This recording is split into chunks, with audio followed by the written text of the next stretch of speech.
What's up, everybody? Welcome to Busy Sticks, the Geekiverse's all video game talk show. We've got a lot of good stuff to get to today. We've got Hogwarts Legacy's reviews and how well it's doing out of the gate here, which you'll love to see, unless you have it as a counter pick on your fantasy team in the Geekiverse Fantasy League. One of us, I don't know, we'll talk about it later. We've got a big Nintendo Direct, we think, coming tomorrow, and we're going to get to some details on what we think is a possibly leaked Metroid Prime 4 detail. I'm Josiah Leroy. With me today, as always, Mr. Baba Yaga. John, what's going on, John? I'm not much. I'm chilling. We just came off a very fun Last of Us podcast. We've been recapping and reviewing every episode of the HBO Last of Us TV show. So check that out on YouTube while you're already here. Good energy. We had beer Tim, which is interesting. We usually have a coffee Tim or a sake Tim. We've got different variations on our good friend and often co-host Tim. It was nice to have beer Tim for a change. It was good to have beer Tim back. You know, that's like the most normal. That's the authentic Tim. Yeah, not the hyped up Tim, but any Tim is a fun Tim for sure. For sure. But I always joke about it. We're always wearing, I think, great apparel, if I may, on our shows, and a lot of times we correlate what we're wearing, even though it's not the exact same. But I gotta say, word on the street is our buddy Snowbike Mike has been checking out some of what we got going on. He's digging it. You got a Buffalo Sabres hoodie on there, the old school. Snowbike Mike, this one's for you. And you know why? I've got the reverse retro Goat Head Sabres jersey on, Dylan Cousins on the back, because we're celebrating Dylan Cousins' contract today. It's a good day in Saberland. Josiah, thanks for the TikTok clip, because that's going right on TikTok. I'm sending it right to Snowbike Mike, baby.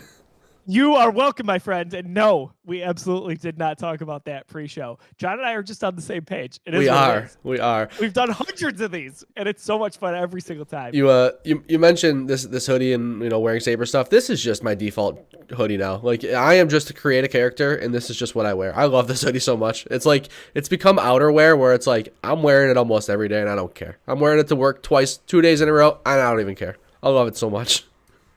It is a beaut. It could be from 1999. It could be from 2022. You don't know. And it's just that hoodie that's just perfectly comfortable. It's not too thick. It's not too thin. It fits like you find that hoodie every once in a while. I found it.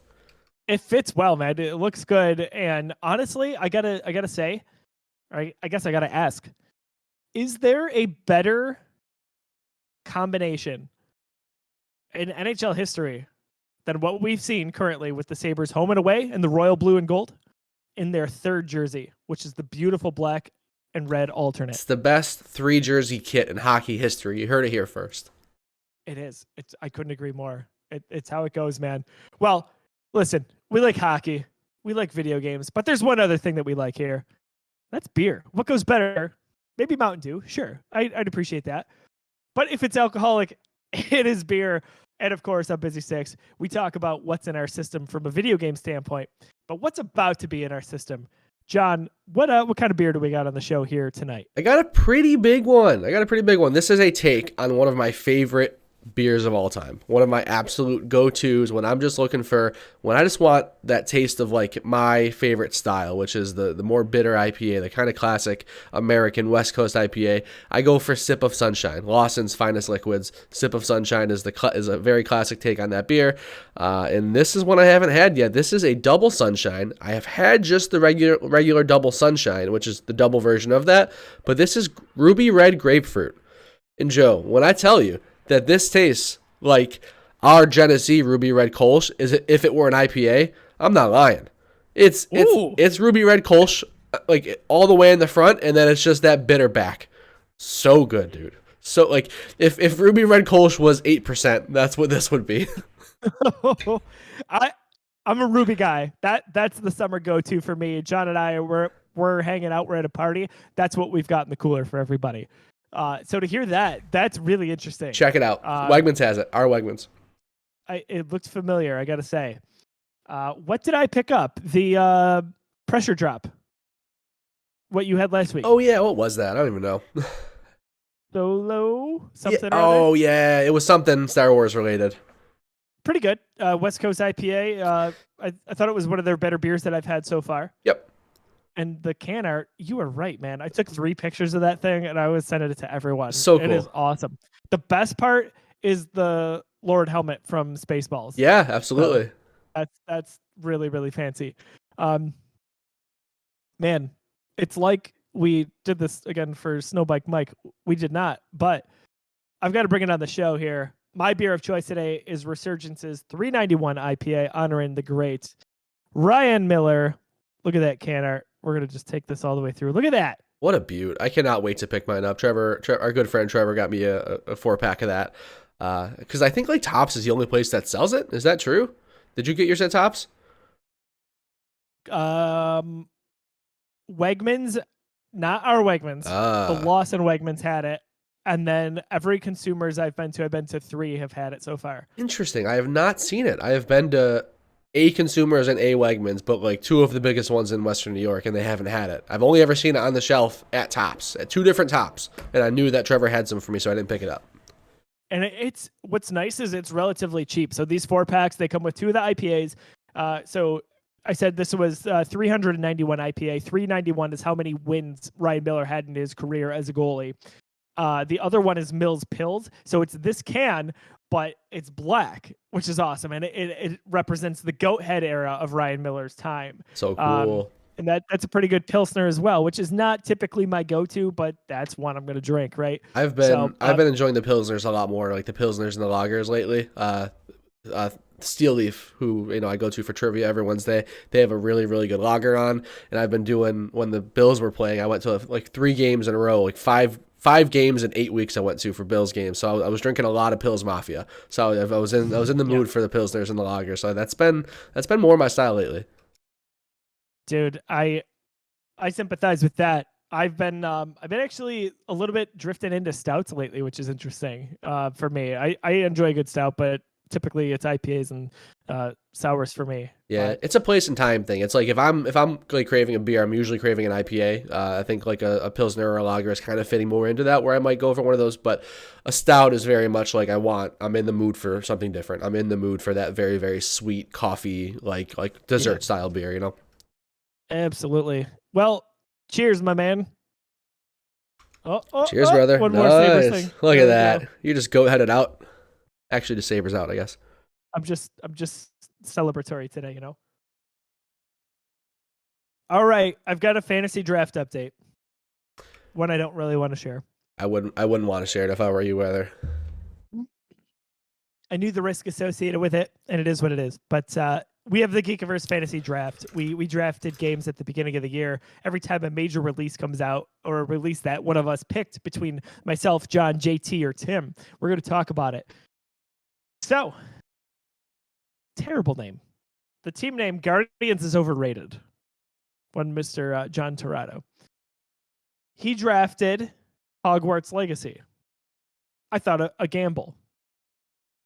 My counter pick was Hogwarts Legacy. The counter pick, how it works is basically I get negative points based on how that scores. So if it's a bad game, if it scores poorly, I basically get positive points. If it scores well, I get negative points. So it's like I picked a game that reviewed very, very poorly. Well, right now that game is at an 86 on Open Critic as we sit. The points are not locked in yet. I think they're still waiting for some reviews to come in. The early access game or the deluxe edition is out today, February 7th. But the rest of the world gets to play it on the 10th. So I took a risk, and it was a swing and a miss. Yeah, that's tough. That is a tough one. My go-to strategy when it comes to the counter pick is just tried and true hope, picking games that I don't think are going to come out, because it's just so risky. The cost of that counter pick, it's almost like the same risk factor to me. Like if I'm betting on a game that doesn't come out, like, okay, that the best case scenario, that's a 0. That's a great counter pick score. Worst case scenario, it scores decently. It scores like an 85, 90. Like, okay, I take my minus 15. It's the same risk on a game that you just hope is going to score poorly. But the downside, I think, is even more of a downside. I think you're taking a bigger risk if you don't try to pick a game that's not going to come out, or at least you don't think is going to come out. That's been my strategy, at least. For sure. Lesson learned. As I said, it's like when you don't want to root against players, let's say in the NHL, based on your fantasy team. Yeah, of course you want those ones to do well. But at the end of the day, you want your hometown Buffalo Sabres or whatever your favorite team is to do well. I wanted this game to do well. This is what seems to be the definitive Harry Potter experience from a video game standpoint in a very large, promised open world. And so far, the scores are reflecting that. So yeah, that's a bad hit for me when it comes to fantasy. But a lot of my friends, including 3 of you in the Geekiverse who've grown up loving Harry Potter, are going to go and be able to live in that world and really enjoy it. I love that, man. That's something I'm going to dive into at some point as well. Even though, John, you can't use your name, which is crazy. Dude,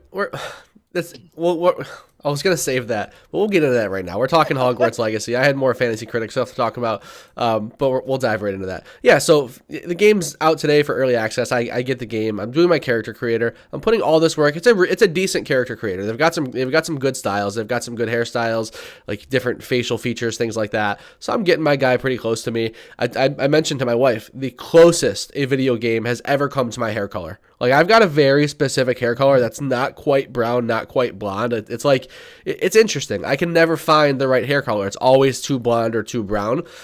They nailed it in this game. They have almost my exact hairstyle, which I didn't actually choose. I chose the hairstyle I wish I had, which is a little bit more curly hair, but that's neither here or there. I got this character looking good. I get to the point where I got to give it a name.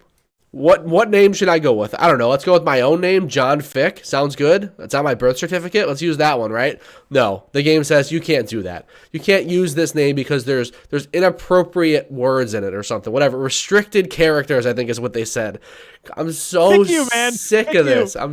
My whole life, I can't use my last name in NHL games. I had to make my name like John Jackson. I just picked like a random last name for NHL, be a pro or not be a pro, EASHL back in the day. I used to play with my friends, and I let it pick my last name for me. So I was John Jackson the whole year. Like, what do I do? What are my options?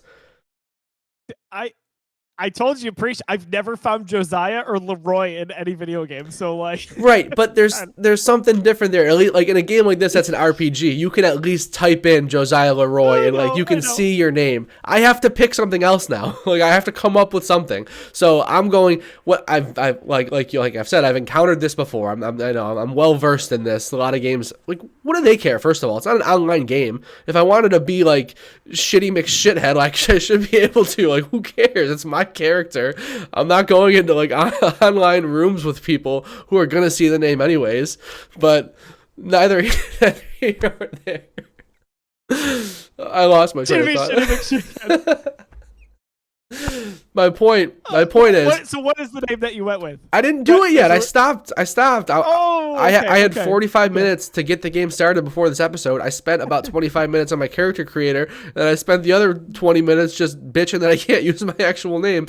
So in this situation, what I usually do is I try to come up with something cool. I try to go like role-playing route. So I have a first name down. My first name is Garrick, which is the first name of Garrick Ollivander from Harry Potter. So it's a canonical first name. So I'm going to be Garrick, and I'm trying to come up with a cool last name. I don't want it to be, like, too crazy out there. Like, right now I have, like, what were the 2 I had? Oh, Stormclaw was one of them. I was going to be Garrick Stormclaw. I'm so on that one. It's a little over the edge. I'm just trying to come up with a cool role-playing name because I can't use my own freaking name. You should be Garrick Tuck. Garrick Tuck. I could go like Tage Thompson. Watch them say that Tuck is a swear word as well. Maybe I go Tage Thompson. That could be pretty cool. That could be pretty cool. Or you could go Garrick Edwards, which would be like Gareth Edwards. Garrett, yeah. That'd be a choice. But maybe I do go Tage Thompson. I'm thinking about that now. Or Garrick Skywalker, because of course you're a Skywalker. Who isn't? Who isn't? Garrick Solo. Oh my gosh, John! There's so many possibilities for this. I don't want to live on this planet anymore. Tage Thompson, Tage Thompson. I like that. What were you going to dive into Fantasy Critic? Oh, a little more. We've derailed from that conversation, but my point. Well, it's okay. I'll circle back to it because I kind of egged you on a little bit, saying is like, oh, you should focus more on games that aren't going to come out. Slim pickings this year for that. So it's tough to fault you there because this year we do have to have 2 counter picks. So I've been racking my brain over like what should my second counter pick be. I've been going in and looking at everybody's rosters. There's not much, if anything, that I'm confident won't come out this year. Like our lists are full of games that have like good real dates and dates that I believe in. So as much as I gave you crap about that a second ago, it's difficult. It's tough to find games that might get bounced this year because so many of these games have been bounced for years now. How many? We're talking. This is the third year that Tears of the Kingdom was supposed to come out. Spider-Man 2 was kind of promising for last year a little bit, like things like that. Tough. Suicide Squad, yeah. Like, right. Go down the Even list. Jedi Survivor. If you would have asked us at the beginning of last year, we would have thought there was a chance that game came out in 2022. This is finally the year that I'm confident most of these are going to come out with good reason. So I think you're right. It's tough to have that first counter pick, let alone the second one. So JT's in the game with a good pick there for sure. So we talked about what was about to be in our system in the form of beer. What is in your system, John? You've been playing a lot of stuff lately. Talk us through some of it. Yeah, I've been doing a lot of gameplay, but also tinkering. So I mentioned last episode I was just coming off. I actually still had COVID last episode. I still was out of work at that point. The first thing I did, which I talked about already, was just crush through Dead Space. I finished Dead Space in 3 days. But after I finished that, I started getting really into my Steam Deck. I'm on the couch. My wife also has COVID, so she wants to use the TV as well. I want to pick up the Steam Deck. I haven't played it in a while. One of my favorite things about the Steam Deck is how easy it is to play older games via emulation. So I'm like, you know what? Let's just go through the PS2 catalog. Like, what are my favorite PS2 games from my childhood? We've talked a quarter of this episode about hockey. We love our hockey. My favorite hockey game growing up was NHL Hits. So NHL Hits 2002, 2003, and NHL Hits Pro. Those were the 3 games. We've been talking in our chat, like reminiscing about which games that we think we had and what's familiar, because I have been playing the absolute crap out of NHL Hits, dude. I've decided that Hits 2003 is probably the best one. It takes the same formula from 2002. It's that very similar gameplay. It's almost exactly the same, but it adds It adds a couple of rules that make sense. Like you can't hit the goalie anymore. You actually get a penalty, and you play 3 on 2 if you hit the goalie. So like a couple of things that like balance wise, like yes, it's still a far out there crazy hockey game where you can punch somebody in the face instead of taking a face off. But yeah. There's a little bit more balance to it, and the gameplay is a little bit. The ice is slightly bigger too, so you've got some more space to move around. NHL Hits Pro was like their take on, okay, let's take our crazy formula, but let's also make it a hockey sim. We're gonna have a full size ice. It's 5-on-5 with those crazy rules. I shit you not, I could score 99% of the time in that game. Like it is just there's so much space that I can just get a guy, I can just do a circle, have a guy trail with me, boom, 1-timer goal. Like I started a game the other day of Hits Pro, and I think I was 11 seconds in, and I was up like 4-0 on 4 shots. It's crazy. Dude, I love NHL Hits so much. Hits 2002 was the game I played, and I played it religiously. Classic Sabres jerseys in there. I love that you don't have the whole team. You just have kind of the better players. It's a lot like NHL 3s. If you can imagine NHL 3s nowadays and how that looks like. 3s is the spiritual successor to Hits. 100%. That is the best way to describe it. Like, go back and play this game. It holds up. It's ridiculous. I think it came out on GameCube. It was on PS2. I played it on Xbox. I have it for PS2. Yeah, I was an Xbox kid. Xbox. Yeah, so that's the only place I played it. It is something that I am absolutely going to have to play on my Steam Deck. I love it so much. Just fond memories, and I would love to get a modern day remake of that. Like, dude, give us NHL Hits 2023. Right, yeah, it'd be fun, but honestly, man, I'm so surprised that, like, I go back all the time, and I toy with games that I played when I was a kid. Most of them don't hold up. We grew up in an interesting era. We grew up at the dawn of the 3D era. A lot of those early 3D games, like, they were fun and unique back then because it was like the first time seeing a lot of these, these worlds in 3D. They don't hold up at all. Early 3D games are pretty trash, man. It's tough for those games to. So many of them I've tried. I'm like, this is almost unplayable. Yeah. NHL Hits holds up, dude. That gameplay is just buttery smooth. It's so addicting. Like just crushing somebody through the boards. Those 1-timers, dude. When I tell you the 1-timers are sizzling, they are sizzling in that game. I love it. Dude, the whole team basically raising their fists and starting on fire. All of it. Yep. Yeah. Oh my god. That's something the third one added as well, is you have a lightning meter and you can use it yourself now rather than just like when a player gets hot, whatever. Sorry, not the third one. 2003, the second one. You can save your lightning meter from when it makes sense, and you can flip it on, have your whole team go on fire.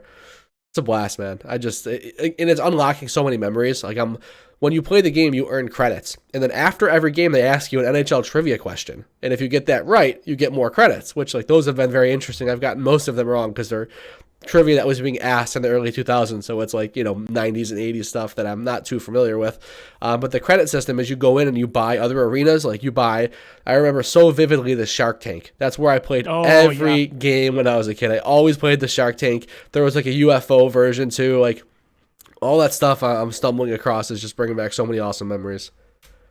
Dude, that is a game that we absolutely need to play on the next live stream when it comes to the charity stream. 100%. Because like so easy too. Yeah, we love NHL and EA and all that stuff, but this is a game that would be ridiculous. Like imagine playing that with Derek. I'm not kidding when I say that I bought NHL 23 when it was on sale over the holidays. It was like, it was right after Christmas. It was like $30 and like I bought it. We talked about that, told you guys I have for sure played more NHL hits already than I have played of NHL 23. And I played a decent amount. I'm probably like, I don't know, like 25 games into a season on NHL 23.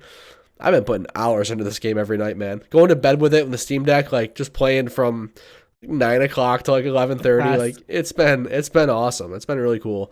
Dude, that's awesome. And just tinkering with the Steam Deck has been really, really fun too. Like I've always had a love of tech and a love of just being able to customize stuff and like make it my own. The Steam Deck has just really scratched that itch for me. I've been adding like custom themes and like I've got a custom boot up image now, like video. So when I boot up my Steam Deck, instead of saying Steam Deck, it's the Futurama intro and it says Steam Deck in the Futurama. Like it's just nerdy stuff like that. That's been really fun to tinker with. So that's taken up so much of my time. But as of today, what I've been playing, new season of Marvel Snap just dropped. So Marvel Snap does seasons kind of like Fortnite, but like Fortnite, Call of Duty, things like that. They're a lot shorter. They're decently shorter. They're maybe like 4 to 6 weeks or something like that. Each season is themed, and what I love is that they're tying these themes in with the movies. So if it makes sense, if there is a movie release, when a season is starting, they have capitalized on that. So there was a Black Panther themed season right before Wakanda Forever came out, and they just started a Ant-Man Quantumania themed season. That started today. So like the main card that you get for signing up for this new season is a MODOK card. There's like cool Ant-Man themes. There's Wasp cards, things like that. They're doing a really good job. Even though it's not an MCU game, it's just a Marvel themed game, they're still tying that in timing wise with, the release of the new MCU movie. So I'm getting excited for Ant-Man just playing so much Marvel Snap. I'm getting excited for that movie, period. Like every little 30-second clip we get, I'm all about it. And that's the first time I've been like that for a Marvel movie in a while. For sure. Yes. Like since maybe No Way Home. Like I'm really excited. One last thing is Steam Deck related is like when it comes to tinkering and things like that, I spent, no lie, 2.5 hours yesterday getting The Legend of Zelda Breath of the Wild to run on this thing. Because I knew it was possible. So it emulates Wii U very well. And if you don't remember, Breath of the Wild was actually a Wii U game that was a Switch port technically. So it came out day and date on the Wii U. It was originally announced for the Wii U. The Wii U version, if you get it running, if you go through all the hoops and stuff like that, this version runs better on my Steam Deck than it does on my Switch. Because it upscales everything and it runs at like a solid 45 frames per second where the Switch struggles to hit 30. So I'm playing Breath of the Wild on my Steam Deck in a more graphically pleasing way than I can on my Switch, which is just bizarre. It is like the most Nintendo thing ever, right? But that was fun. That probably I'm not gonna sit here and do another playthrough of Breath of the Wild. I just wanted to do it because I knew I could. Dude, for sure. Yeah, Steam Deck is killing it across the board. Got to get your hands on one. It's a blast. They're very accessible nowadays. And like you said, it's with what you can do with it and what is unlocked on there's just no bounds. There's such like this comforting feeling that I have all of those PS2 games. I have like the entire Pokemon library from Game Boy Advance to DS and everything like that. Like my entire history of games is just here on this system, not to mention the fact that I just bought Hogwarts Legacy on this game, or on this system, right? Mm-hmm. So I'm not just playing old games like, NHL hits and Pokemon. The newest AAA game that just came out, I'm also going to play most of my time on this device. It's just mind-blowing that it's all just right here. Yeah, there's not much of a better value that I can think about. We talk about this in games all the time, and what's the best value? whether you're talking about systems or software, the Game Pass is the one that frequently comes up. I think when you're talking hardware, it's the Steam Deck. It's not even close. That power is unreal. What you can do with it, crazy. Like you said, that library, oh my gosh, it's incredible. It's incredible. You said in your most recent Vita video that you put out there, which is awesome.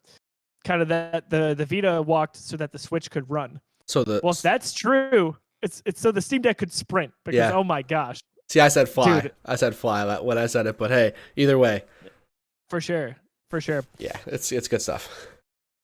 For me, not too much, unfortunately, on the gaming horizon currently.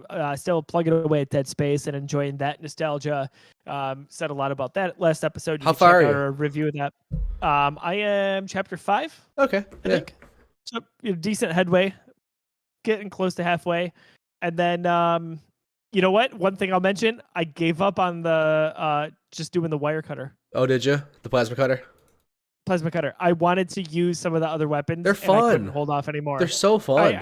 I was like, I don't care. I have got the Xbox 360 achievement for only using that throughout the entire game. I'm gonna use some of the other weapons here, and I mean, especially if you have to do another playthrough anyways to get the platinum. If there's other things you have to do, you might as well your first time around enjoy the different weapons. That's right. You know, this is not going to be a plasma game for me, platinum game. So I'd love a plasma trophy. What's that one look like? There's only one in existence, and it's from the original Halo. But that being said, still enjoying my time there.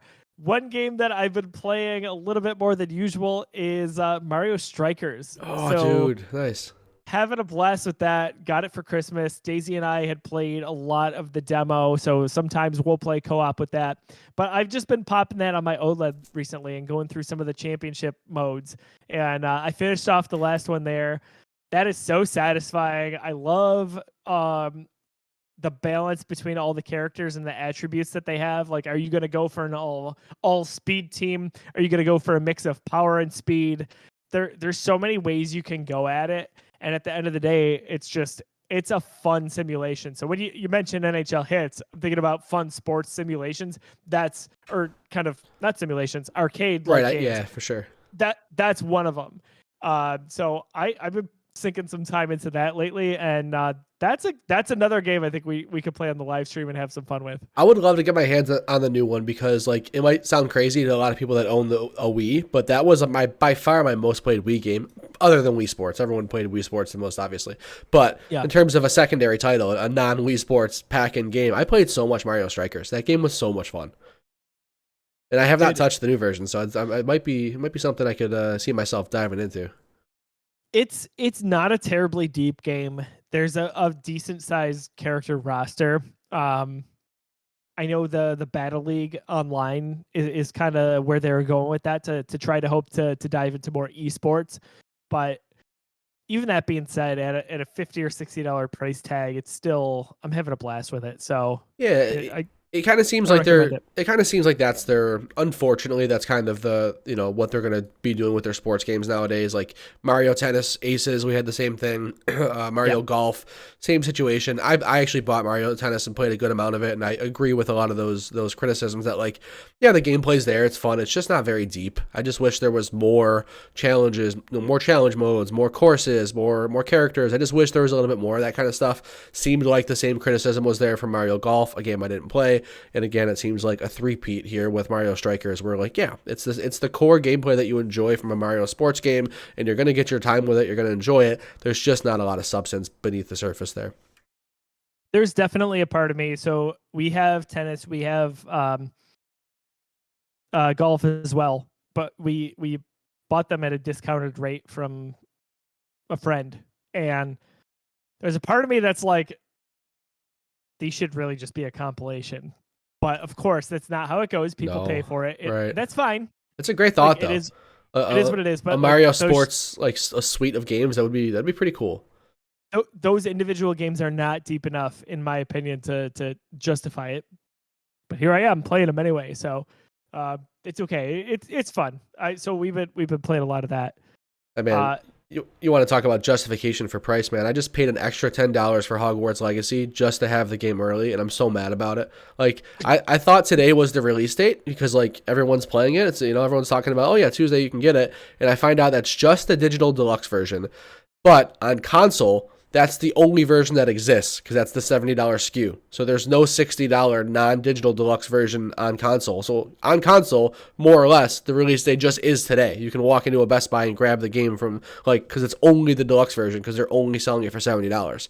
On Steam, which is where I chose to buy the game, they still have the standard version for $60, and they also have the digital deluxe, and I go to buy it, and it's like, just so you know, this won't unlock until February 10th. I'm like, what do you mean? Everyone's playing today. What's going on? So I throw a text in the group chat, and they're like, yeah, it's just for the deluxe version. I'm like, the only non-deluxe version of this game is the Steam version for $59.99. Every other version is the deluxe version, just so they can get away with that new $70 price tag. So, of course, like you said, what do? I complain about it, but I still paid the $10 extra to be able to have the game 4 days early. I don't care about any of the extra DLC.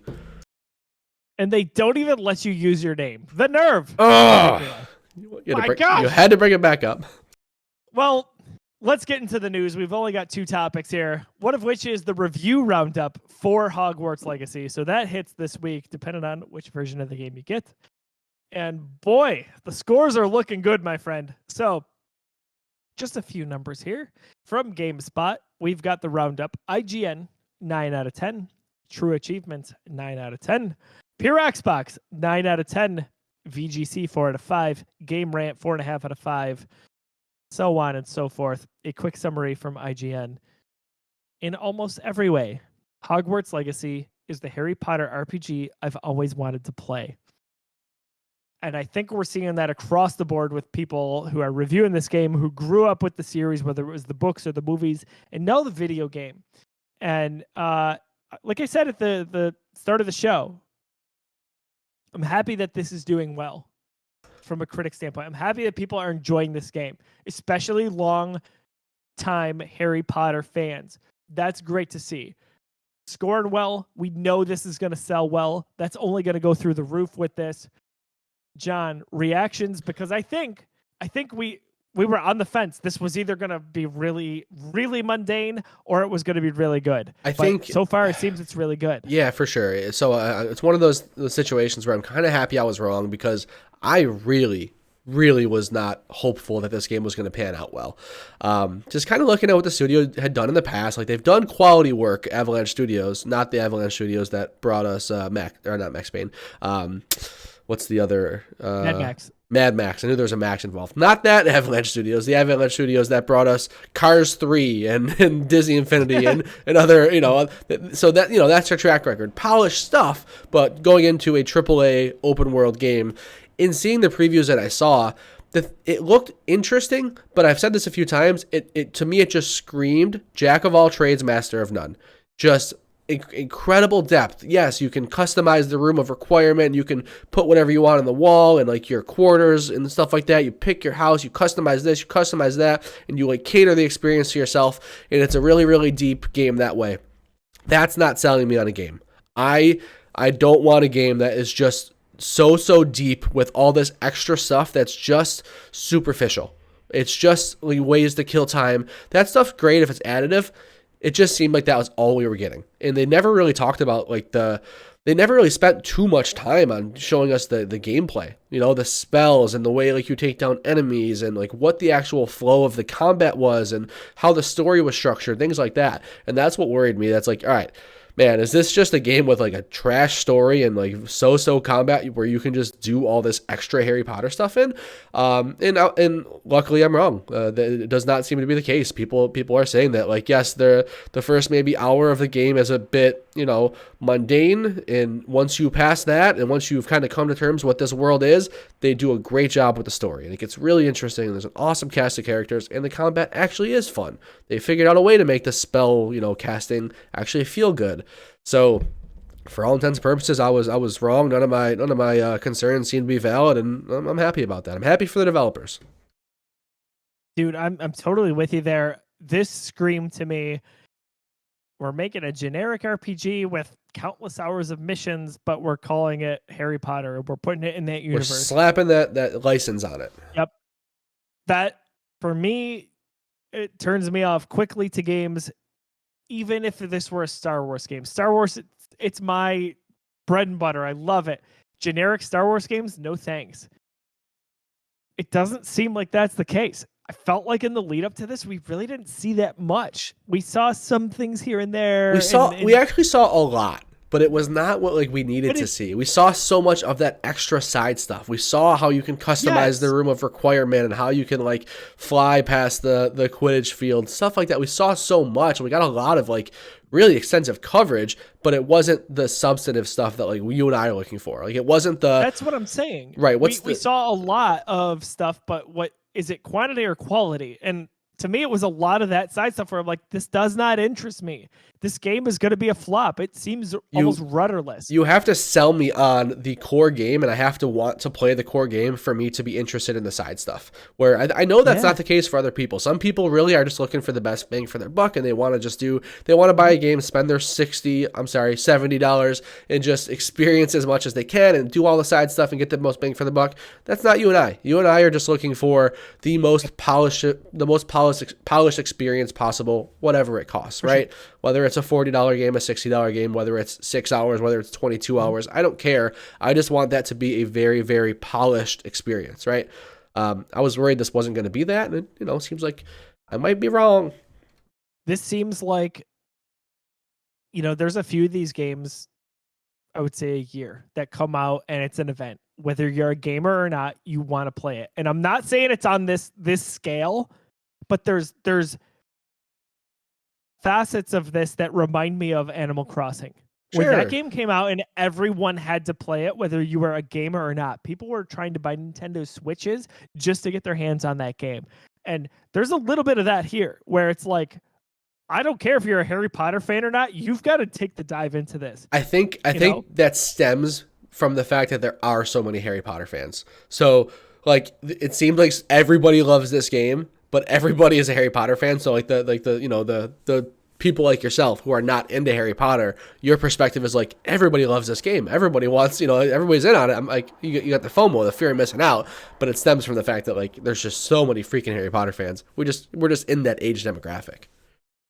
For sure, like we were the target audience when those books were coming out, when those movies were really gaining steam in the early to even mid or late 2000s, depending on when those came out. So to get this game, this is the perfect demographic for that, because now we're older, we're working, we can afford it. That is a moneymaker. So I think we knew this game was going to sell well regardless, but I am happy to see that it's doing well critically as well. So it's a game I'm sure I'm going to dive into at some point. And now seeing the reaction to it, to seeing you, JT, and Tim even talk about it early on here, that's probably a game I'm going to dive into sooner rather than later. And we got the delay on Star Wars, so I've got that much extra buffer time. Yeah. So that may be a thing. We'll see. You know what I just realized? So the game came out today. I worked all day. We're recording tonight, so I'm not going to be able to play tonight. I played for 20 minutes to set my character up, only to realize that I couldn't set my character up. Tomorrow I also work in office, so I don't have a chance to play during the day. I have trivia tomorrow night, so I'm not going to be able to play tomorrow night. Thursday is my only day that I paid $10 extra for that I'm going to be able to play this game early. Could have just saved my stupid $10 and played the game Friday. John, you sound like me. Oh my gosh. It's okay, man. It's okay. Yeah. It'll be worth it. But yeah. Anything I missed before we move on to the next topic here? No. This is okay. A cool one. I'm excited for. I'm excited to get my hands on it. Again, I literally have not touched the game yet. I downloaded it on Steam Deck. I started the character creator, got really upset, and started recording 2 podcasts. Well, 2023 is off to a hot start in the gaming world, whether it's Dead Space, Harry Potter, or Fire Emblem. That's doing well also. What else? Tomorrow, we just missed the timing on this. We got a Nintendo Direct coming in. It's going to speak to games that are coming out, for the most part, in the first half of 2023. However, so the first thought is, hey, we're going to see Legend of Zelda. We're going to take the deep dive into that. John, about a half hour ago, we got a very interesting little tidbit in the form of Metroid. What was going on there? Yeah, so we literally just finished recording the Last of Us podcast, and I opened up my phone, checked my notifications, and Wario64 tweeted out, I think it was at 9:51, that Amazon just put up a pre-order link for Metroid Prime 4, and then 10 minutes later they took it down. So what does that mean?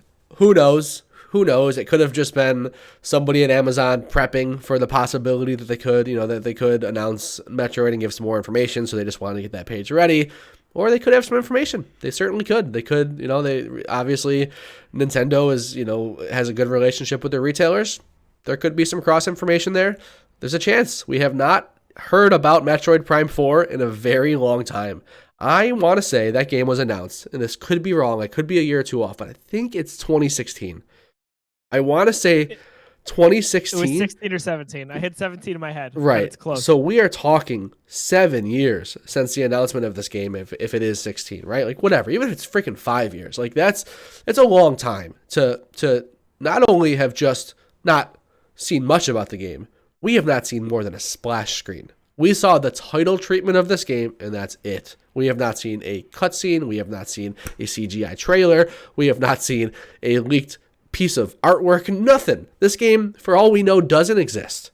And we know that there was some development issues. We think it changed studios at one point. Like, there's been a lot going on with Metroid Prime 4, but Nintendo has commented. They said the game still exists and it's still on track to be released. So do we see it tomorrow? Boy, I sure hope so. I, for one, have only ever played one Metroid game, and it was the demo of Metroid Prime Hunters that came with my Nintendo DS. That's my only experience with the Metroid franchise. So I've got no skin in the game, but I'm interested. I want to know what these games are about. I want to give it a try. Since I've purchased the Switch, which was day one, I've wanted Metroid Prime. I wanted a remake. I wanted the trilogy. I wanted Metroid Prime 4. Have you played any Metroid? Metroid Dread is it for me. Okay. That was a Switch game, right? Yep. Okay. So 2 years ago, from the ground up, that was a great game. That is not like the mainline series that we're gonna see with Metroid Prime 4. But dude, I hope that we're getting a glimpse of that. I mean, my gosh, do we even get a release window? Something. Like you said, we've only seen the title screen. We've seen nothing else on this. We know the game is white and blue. That's it. Yes. We know it got pulled back basically from development. It got relayed to a different studio. Tim Talbot also agrees, let's get a trilogy remake, re-release, whatever that looks like. We know how Nintendo does that. So frustrating. So Nintendo... That is very frustrating, I will say. Like, put some money into that. Let's redo these for new generation. Here's the most bizarre thing. Like, they're so stingy with this stuff. Like, so they come out with the Super Mario 3D All-Stars collection, right? First of all, insane that it was just like a timed thing that you could only buy for like however amount of months that was. Like, stupidest thing ever. Obviously, just to drive sales as quickly as possible. Like, a very Nintendo move. But that included Mario Galaxy, which I just finished playing and I had a blast playing. Mario Galaxy 2 is not on the Switch. What? Mario Galaxy 2, the sequel to the game that's on the Switch, that most people say is the better game, just only exists on the Wii U, which is like not very accessible hardware to just go out and grab, and the game's not very accessible. It's not like you're just plugging it in. You have to have it's an RCA system that has a touch bar, like a sensor bar, like not accessible at all.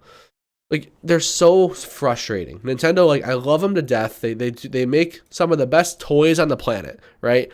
But just bizarre decisions when it comes to releasing stuff and the way they go about a lot of what they do. I gotta say, I was really frustrated with that release, especially with Mario 64. Because that's a game that I didn't play. I didn't have a Nintendo. I was a PlayStation guy and then an Xbox guy. So when this, news of this was coming out for the Mario anniversary, I was like, oh my gosh, they're going to give me a rebuilt Mario 64. No, it's the original, and it's not fun on the Switch. And I don't mean any disrespect to that game. It just doesn't hold up, in my opinion, as a newcomer. So anytime now, John, that I play a game that I grew up with, if we get a re-release of it, I wonder how much of that is nostalgia in my head that's covering up for how well a game holds up or doesn't hold up. I think there's I think there's a barrier for Mario 64 that nostalgia can help you get past. I don't think nostalgia makes it a good game because I think it still inherently is a very good game. I think if you could put blinders on to the janky graphics and maybe a few of the janky controls, the camera controls a little bit, I think there's really, really good stuff there, even past the nostalgia. I think the nostalgia is me jumping into Mario 64 and not seeing any issue with it and like feeling like it plays like a 2023 game, right? That's the nostalgia blinders. But I don't think it's a bad game. I think that it's just there's a couple of blockers that are easier to get past if you have played the game before, because it is really good. Like Mario 64 is phenomenal. It feels sloppy to me only because I'm playing it the exact game essentially in that comes out in 2021. So right, you're playing that in a post Mario Odyssey world. And like that's tough. That's a great point. You get Odyssey, like what are you gonna do after that? My gosh. Right. I would love to see another one of those. Dude, Let's go Nintendo. Give me Mario 64 in the Odyssey engine. Just do it. Mm-hmm. Oh my god. Yeah, I'm with you there. So I don't have high hopes for the Metroid trilogy. I think we get that, and it's just a port. Very much it's just Mario 64. It's just ports of those games. That's disappointing. But any predictions? Anything that you think we're gonna see tomorrow that maybe we haven't thought about at all for Nintendo? I haven't really put my head down and like thought about like what's been missing from the Nintendo lineup. What could we see more of? The obvious answer is a new Mario game. Like come on, like hit us with a big announcement. Like give us some hype. Give us a new Mario game, a new Mario Kart. 2017, man. 2017, that's crazy. Right. So like I think 2017 we got both Breath of the Wild and Mario Odyssey, and those games were top of the class Mario and Zelda games, and it was universally thought that it's like, just double down and give us sequels to both of these. I don't need a 10-year development cycle for the next Mario or the next Zelda. I don't need a whole new world. These were so damn good. Let's just get sequels. I want an Odyssey 2. I want a Breath of the Wild 2. They nailed it with Breath of the Wild. Like, yes, it's taking some time, but like whatever. That sequel is coming out. We know it's going to come out this year, and we're all pretty confident about that. I'm sure we'll see a bunch of it tomorrow. But like, what's up with Mario, man? Like, give us another Mario game. Just give us Odyssey 2. You don't need to reinvent the wheel here. It was so good. You did it with Galaxy and Galaxy 2, which I can't play. I was just gonna say, you drop Odyssey 2, it immediately sells quadruple what the first or the second Galaxy sold. Like, it's not even. Oh my god, for sure. It's not close. So yeah, give me that. I'm with you. I would love to get something on Mario. I know we'll probably see more Zelda, and that's great. But Pikmin 4 is slated for this year. I've never played a Pikmin game, so I can't say that that they're not good or not interesting. Just never been something I've tried out. So hopefully that's coming out. It's on my fantasy critic team, so I hope it comes out and does well. John, I gotta say, so Pikmin 3 has a demo, and Daisy loves playing that. That's. I don't think that's a game that's very much up our alley. Like, it's fun and charming for a little bit, but I don't think I could see either of us maybe playing that through to completion. So, but that will probably score well, if that comes out this year, Pikmin 4. So that'll be good for your fantasy team. For sure. But from a you and I standpoint, I don't see either of us taking that dive. Quick sidebar. Did you play Kirby last year, The Forgotten Land?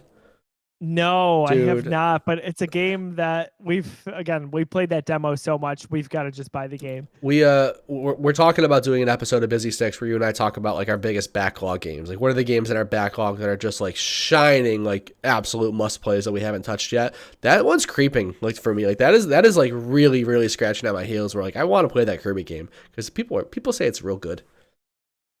Dude. The demo, I think you could do 3 levels worth of gameplay. It's really fun. It's simplistic, but co-op is amazing. But that's awesome. But what I've heard of is like the second half of that game like transforms and gets incredible. It goes from like a good fun Kirby game to like, holy crap, this is a game of the year contender at like the second half of the game. So like I'm hearing really good things about that. It was in the game of the year conversation for a lot of outlets. And what's funny is, even despite that, I'm surprised it didn't make more noise throughout the year. Like, that just kind of flew under the radar. It was pretty early. Release. Yeah, exactly. But yeah, that's a game I need to play for sure. on the list. But yeah, that's going to be a fun episode. Maybe next week if the news continues to be trickling in as it's been. I know we got the Nintendo Direct. We're obviously not going to have like a busy sticks reaction to that, but we will for sure have a TikTok tomorrow after that goes up. I will, if you follow us on TikTok, you'll get my impressions. You'll get a quick recap. We'll be talking about the Nintendo Direct tomorrow on TikTok. Well, John, I think it's about time that we play our favorite new game here at the Geekiverse, and that is Guess the Game. And that is basically 20 questions. We do it in 15 instead. Yeah. It's yes or no questions. I've got the game in my head that we're thinking about this week. John's got to guess it. He can only ask yes or no questions. We're going to get through it. I think I've got a pretty good one for this week. We've had some fun with this so far on Busy Sticks, which translates to wonderful TikToks. John does some really good editing work. But yeah, John, are you ready to play Guess the Game? I am ready. It's been a while since I've guessed. I think like the last two, I gave the clues and you did the guessing. Feels like it's been a while at least. Are you going to keep track of my guesses or am I going to? I'll keep track. Okay. All right. I'm going to keep a notepad here for the things I have asked though. I promise I'm so not excited. I'm not cheating. I trust you. I've got integrity. I don't want to win the wrong way. For sure. Okay. Last week's was awesome. Check it out. It was a good one. Came in under the wire. I get that clue. That clue was helpful. That was helpful. Yeah. As I'm saying it, I'm like, this is like a nothing clue. I'm like, but it's coming from me. So the fact that it's coming from me is probably pretty helpful. Dang it. Whatever. It was good. I'm not sure I would have gotten there otherwise, but I'll take it. Yeah. It's okay. Let's see here. Let's do it. What's the best way to start? All right. I should probably pull up some facts on this. Yeah, I always have the Wikipedia page handy when I'm asking the questions, and I've got the game here.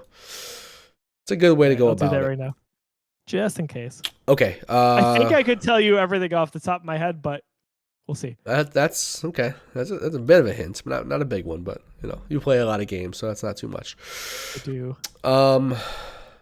Wide spectrum. Wide spectrum. Could be a NASCAR. It could be like NASCAR 23 or something like that. Was this game released post 2010, 2011 or on? Yes. After 2010. Okay. I don't know why I love this question so much, but I feel like it helps me. Is this game playable on the Nintendo Switch? No. Okay. Just so many ports. Like, they've done so many weird things like that, like the BioShocks and the Assassin's Creed and stuff like that. Like, it just kind of helps me get into a place with it. It eliminates a lot of things. It does. If it's a no.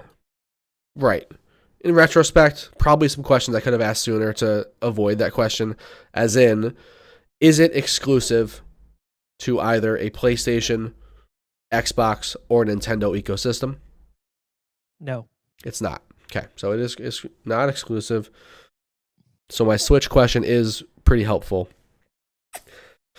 All right. Do I narrow down the release a little bit more? I think I want to. Was this game released post 2015? So 16 and on. Yes. Okay. So post 2015. So we've got 16 through technically 23. It's funny. Like during these games, I think it's hard because I want to help you. Yeah, I know. But I have to sit here and stay quiet while you talk through some of your thoughts. Exactly. I mean, last week I just straight up didn't. I gave you a hint. I just that was didn't. A bonus. I just didn't stay quiet. I was so excited for you to get it. I wanted to show the game. You had to. Yeah. Okay.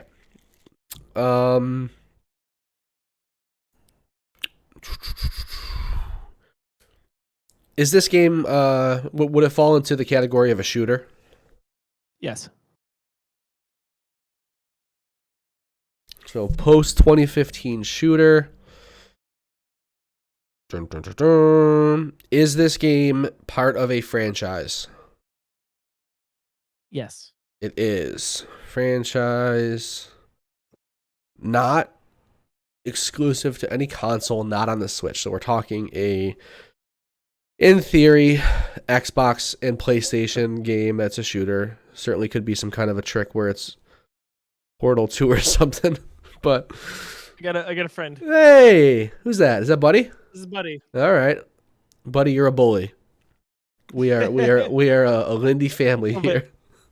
All right, 6 questions down here. Okay, franchise shooter, presumably on Xbox and PlayStation.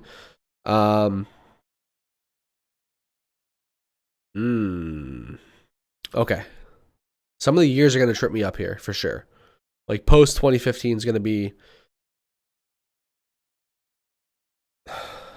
I'm just going to go here because there's a good amount of games that fall under this category. It is a pretty specific question, but I think it makes sense. Was this game published by Bethesda?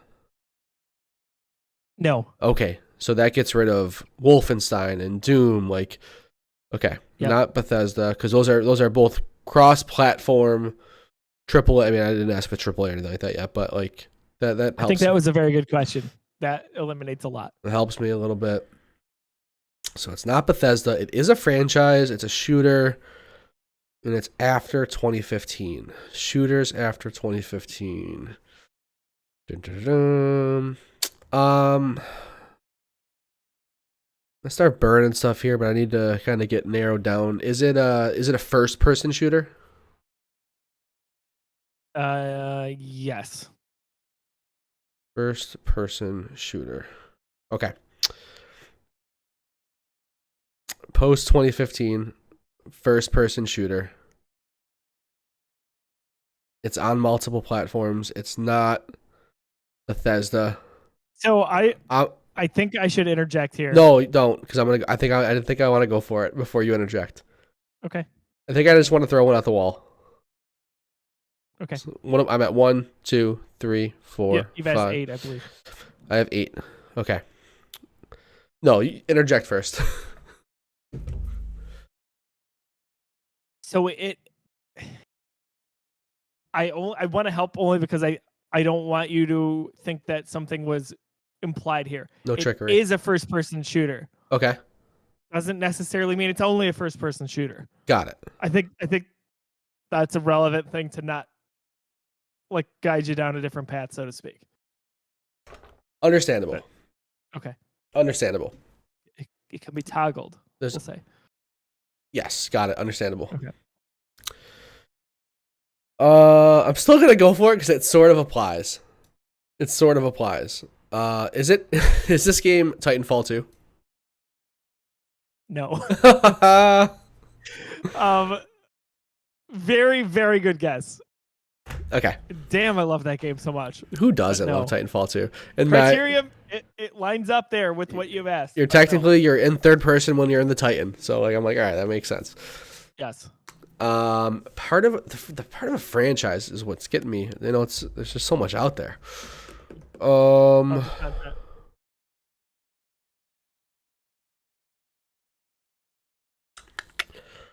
It's a shooter. It's a first-person shooter. I've got 9 questions burned. I need to start.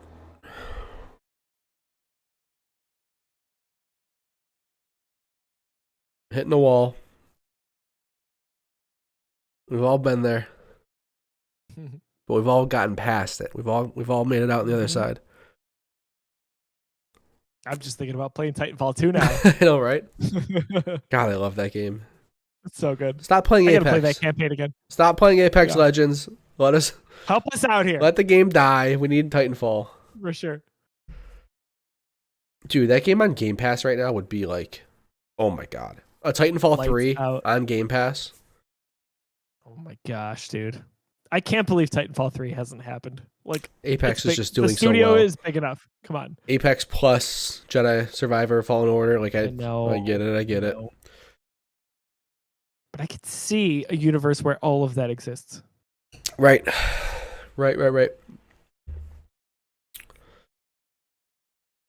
Man, I just don't know if narrowing down time helps me much more.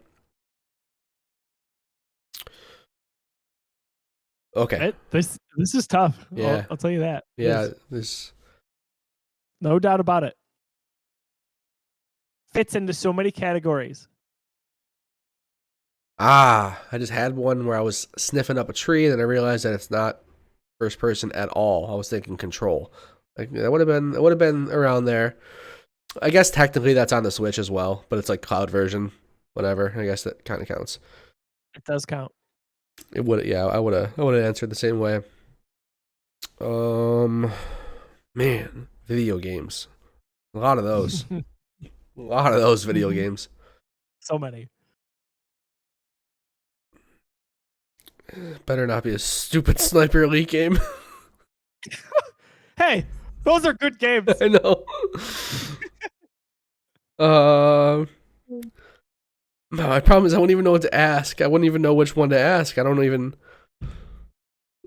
Yeah. I should burn a question. I gotta stay quiet here, folks. Okay, is it a Sniper Elite game? It is not. Okay. I said that in jest, and then I realized, like, oh shit, that could fit a good amount of this criteria, and that's a game that Joe likes. It could. It is on Switch though. Like they're all on Switch except for the last one, I think. And I wouldn't have known if you can go into third person at all either. You probably can't. I don't know. I never played one, so I just had to try. They're only third person. Only third. Well, technically, once you zoom in, you're in first person. Yes, but like you're never by default like in a first person scenario except for when you zoom. Got it. Just saying. But it's not that, so it's okay. It's not Sniper Elite. So we're talking shooters. My brain goes to something like a PUBG, but that's obviously not a franchise. That's just the one game. The franchises where I'm real, because I have a couple of games that make sense. I'm not gonna lie, this is tricky. Yeah, that's because fair. Because it can fit so many categories. Right.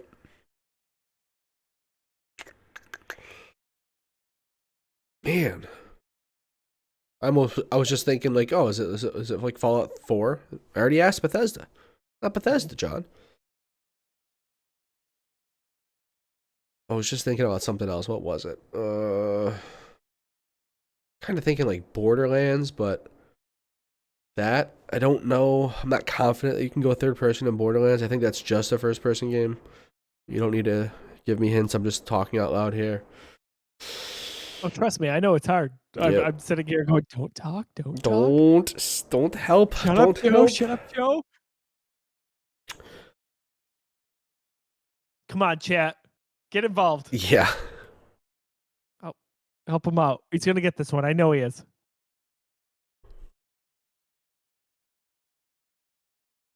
Man.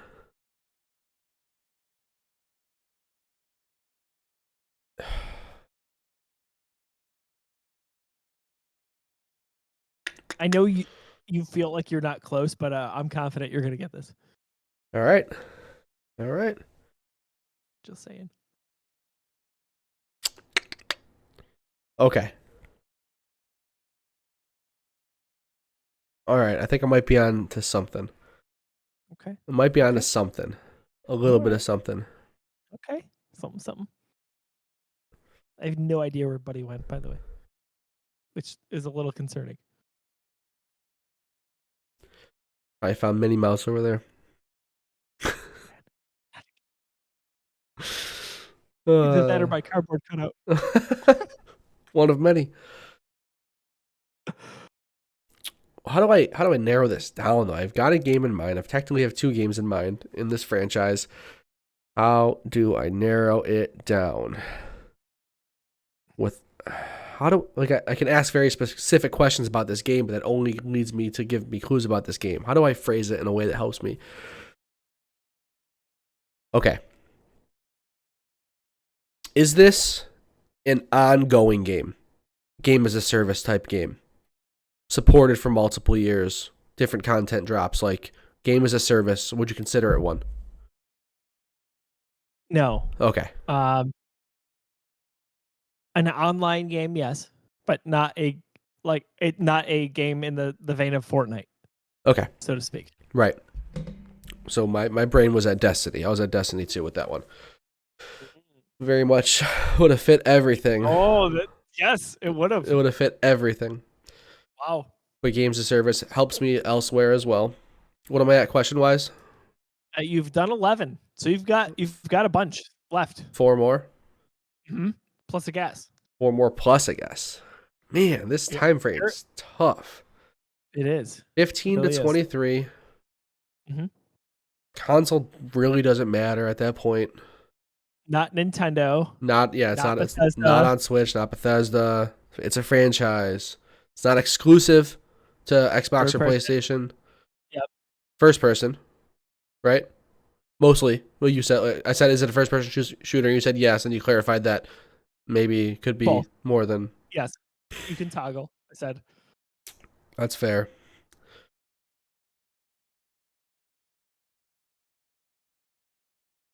Man. I don't know if this hint helps you. It's the one I've been thinking about. Don't get hung up on shooter. Right. Okay. Yeah. It's a shooter. Sure. Just saying. Okay. That hint didn't help me. Something clicked before you said that. I was literally, could be wrong, could be going nowhere with this, but this will help me in a few different ways. Is this game published by EA? It is. Is this game Star Wars Battlefront 2?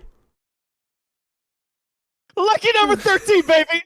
Let's go. There you go, Johnny. Oh, let's go. The force is with you, my friend. The force is strong with me. Let's go. There you go. Yeah.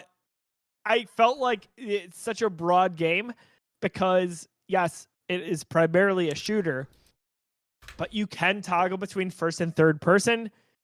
You could have a lightsaber. There's so many things. It was supported online for a long time, but it was not a games as a service. Like there was so much. For sure. You didn't touch on single player, any of it, but you got there, which is all that matters. Star Wars Battlefront 2, 2017. There you go. Good 13 guesses. Star Wars. There were so many things that could fit that criteria that you mentioned. Yeah. Destiny 2 is one of them. So, yeah, kudos, man. You got it. Heck yeah, man. Whew, that felt good. It's fun to get them right. For sure. All of a sudden it clicked. You were like in the middle of giving me that clue, and I'm just like going through the Rolodex of gameplay trailers that I've seen from like, the late 2010s, E3 demos. Like I'm thinking of every time I've seen a game be played, I'm just trying to think of it, and all of a sudden like a snow level of Battlefront 2 just pops into my head. I'm like, ooh, that fits a lot of bills, and it fits the question asker as well. You were also doing great with Titanfall because that was very much on the path too. So right. I felt like this was a generic enough game where all of that made sense. Yeah. So Let's good go. job, man. Good job. There we go. All right, folks. It was so hard not to jump in and be like, John, go this way. But you know what? We've got to do it. It's part of Guess the Game. We have to. Forget the past. Kill it if you must. Get Tom. We got to get Tim on next time to do something. Yeah, Tim is the best. That is just so much fun. I'll never get over it. The PC gamer of the group, not realizing that Portal was a Valve exclusive, a Valve developed game. Yeah, that was GameCube, right? And that was Insomniac, so it couldn't fit. What? I've shown that clip to so many people. And so many people that don't have any idea about gaming and still find it hysterical. I think I have to re-upload that. I think I got to try to push that again on TikTok because it's good stuff. I can't believe how well that came together. And honestly, I was never self-aware enough to hear this. But when you put it in there and I go, dude, like I lose it every time. When you said that live, I lost it. Dude, the second you said that, I'm like, oh my God, I got to keep my composure because that was too funny. I was so in the zone. I was dead serious. And It's perfect. So good. Yeah, re-upload that. If not, You can check that out. And it's in our YouTube clips. Yeah. Oh my gosh. I've been trying to Good do more time. YouTube shorts, but they only let a minute. And like so much of the stuff I'm doing for TikTok is like a minute 30, like 2 minutes, stuff like that. I'm going a little bit more in depth with some of this stuff. And like Yeah. YouTube shorts, like get with the time. Let me have some more time to upload this stuff. Come on. It's ridiculous. I don't even know what's going on there. Yeah. But we'll wrap this episode up of Busy Sticks. What a good time we had. We're talking Hogwarts. We're talking Star Wars Battlefront 2. What? Good times all around. John, if people like video games, but they specifically like video game adaptations, what is a show on the Geekiverse that they should check out? If you like shows based on video games, boy, do we have a show that's based on a show that's based on a video game for you. Go watch us. We're reacting to every episode of The Last of Us from HBO. We're doing it. We're shooting for Mondays, but Josiah has hockey, so it's usually Tuesdays. That's fine. We're getting it quickly. John, real quick, do you know what's unreal? Next week, my game is Wednesday, but the Last of Us is this Friday. Oh my God! Of course, the one. I'm sorry. Can't make it up. So yeah, who knows when we're gonna record that one? We'll try to figure it out. But we've been good about it. We've had all 4 episodes, and we've been having a blast with that. So if you have any interest in The Last of Us, the television show, the game, come check that show out. It's been fun. Yeah, we're having a lot of fun here to start out 2023. We're back in the groove here at the Geekiverse. If you enjoy just going down the rabbit hole on a bunch of different things on TikTok, I gotta say, I don't have TikTok, but you need to check out the Geekiverse on TikTok because John Fick does a lot of really good work when it comes to editing. He clips together all these shenanigans and he puts them together in a way that is either hysterical or educational, and sometimes it's both. So go check that out. We're having a lot of fun with The Last of Us. We've got a lot of good stuff coming up on the Geekiverse, including another Pedro Pascal related show. We're going to talk about The Mandalorian very soon. We're going to recap seasons 1 and 2 in the coming weeks before the season 3 premiere, which is on March 1st. So we've got some homework here to get through those episodes here at the Geekiverse, but we hope you'll join us for that. Again, you can catch all of our content live at twitch.tv/thegeekiverse. Watch all our videos back at youtube.com/thegeekiverse or listen on podcast services around the globe. For my buddy John, I'm Josiah. Thank you for tuning in to this episode of Busy Sticks. We will catch you all next week. Have a wonderful rest of your week.